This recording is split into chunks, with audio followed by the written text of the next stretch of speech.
doesn't just touch the mind and the body.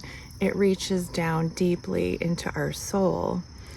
And yet, it's also in the soul where we find our deepest comfort, because grief opens us up to the mystery of love that never dies.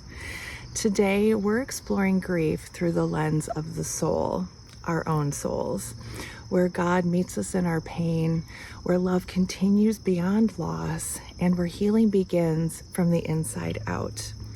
Welcome to Rising One Coaching. I'm Allison, your guide on this journey of lifestyle, wellness, and soulful living.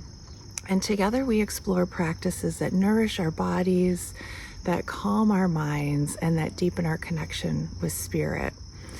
In grief, we often cry out with questions like, where is God in this? How do I keep going when I feel so broken? And why does it hurt so much if love is eternal? It's normal to feel like grief has shaken not just your body and your mind, but your very spirit. So normal. It can feel like your soul is in the dark, but our soul is the part of us that remembers truth, that love, spirit, and connection never end. When we turn to our soul, we remember that we are not walking this path alone. So I have a few practices I would love to share with you for soulful healing during grief. And the first one is called light in the darkness. Light has always been a symbol of the soul. And in grief, lighting a candle can become a powerful ritual. So I invite you to find a quiet space. I'm going to light a candle for everyone. See if I can do this without it going out. Beautiful. Lighting the candle. Light flame. And when you light that candle and you see the flame flickering, imagine it representing both your loved one's light and God's presence that never leaves you. Sit with it for a few minutes. Breathe in slowly, exhale, long full breaths, and allow your soul to just rest in the warmth of the light. You might even want to whisper, the light of love is never extinguished. Why this helps? Rituals like lighting a candle can engage our soul through symbol and presence. It creates a sacred container for grief and reminds us visually that love continues to shine. So beautiful. And the next practice is love beyond the veil. This touches me deeply because this is very, very much a part of my life and how I live. So I'm going to open up a little bit more about my personal story through this particular practice. So grief aches because we love so deeply. We often think of grief as the end of love, but really it's proof that love continues beyond what we see. So take a minute to remember your loved ones' essence, their spirit, and that it's not just bound by their body. Love is energy, and energy cannot be destroyed. It only changes form. We are energy in physical form here on earth. So you might close your eyes, bring to mind a cherished memory with your loved one. Notice the warmth that comes up in your chest, the smile that forms on your face, even tears that rise. All is completely normal. That is love still alive, moving through you. Now, you might create simple ways that keep that love present in your daily life. Whispering their name in prayer, inviting them into your morning blessing or morning reflection.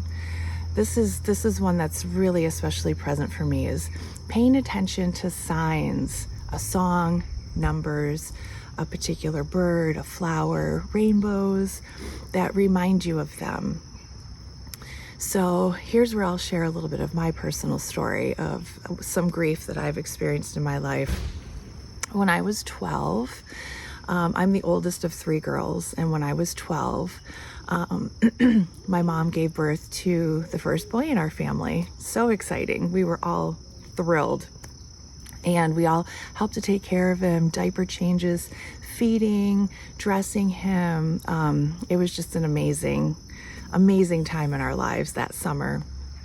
And 7 weeks after he was born, I was babysitting, and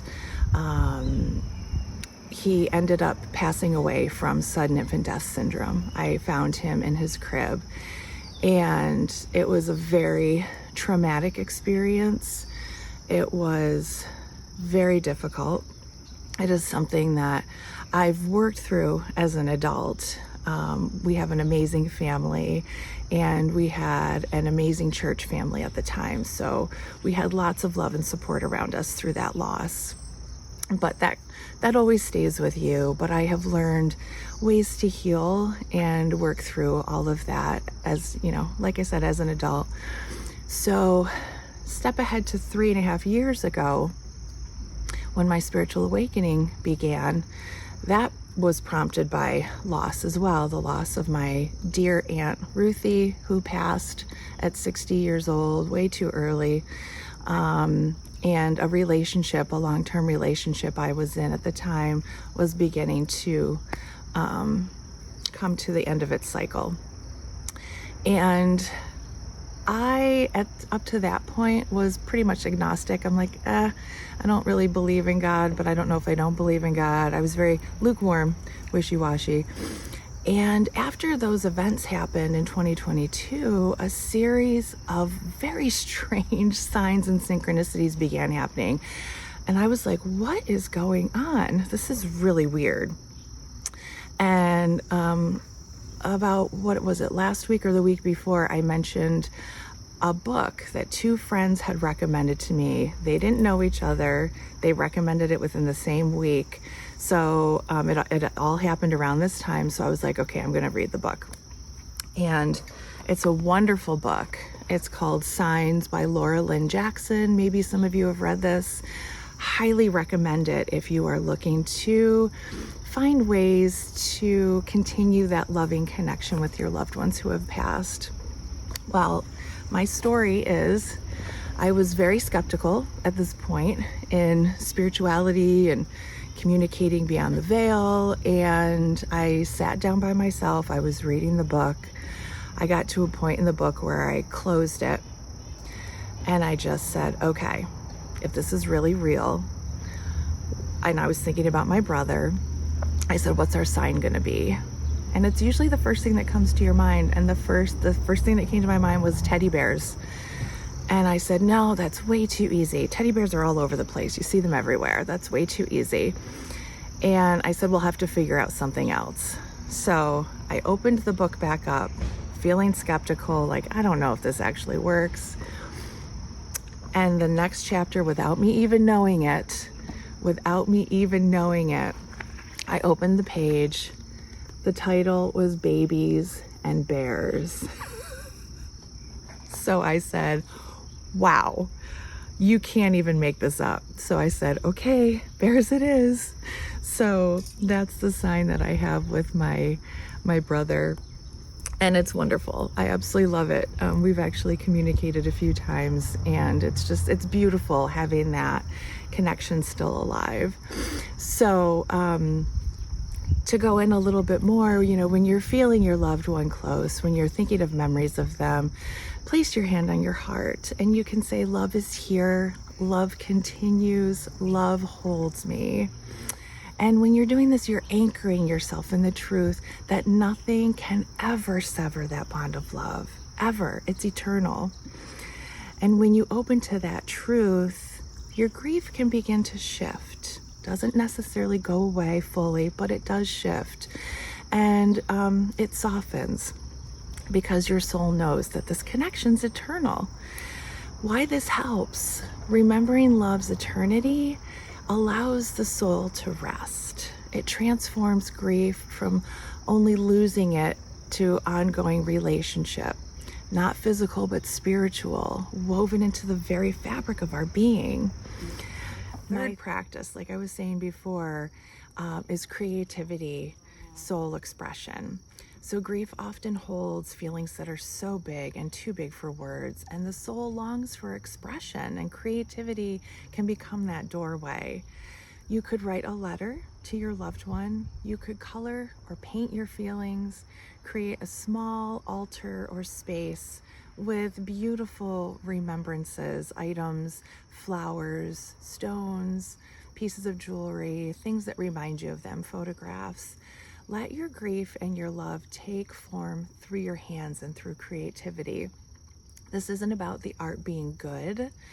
It's not about judging whether, it's enough. It's always enough.